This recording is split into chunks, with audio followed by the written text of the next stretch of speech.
কাস্টমসের ভুয়া কাগজপত্র তৈরি করে অভিনব কায়দায় ভারতীয় জিরা পাচারের সময় ১ কোটি টাকারও বেশি মূল্যের মালামাল ও যানবাহন জব্দ করেছে হবিগঞ্জ ৫৫ বিজিবি। এ সময় গ্রেপ্তার করা হয়েছে ২ চোরা কারবারিকে। সীমান্তে চোরাচালান প্রতিরোধে বিজিবির নিয়মিত অভিযানের অংশ হিসাবে হবিগঞ্জের মাধবপুরে এই বিশেষ অভিযান চালানো হয়।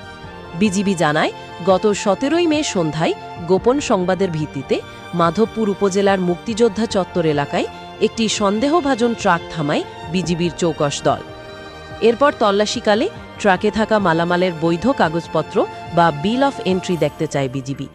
কিন্তু কাস্টমস কর্মকর্তাদের সহায়তায় যাচাই করে দেখা যায় মালামালের সাথে থাকা কাগজপত্রগুলো সম্পূর্ণ ভুয়া এবং জালিয়াতি করা।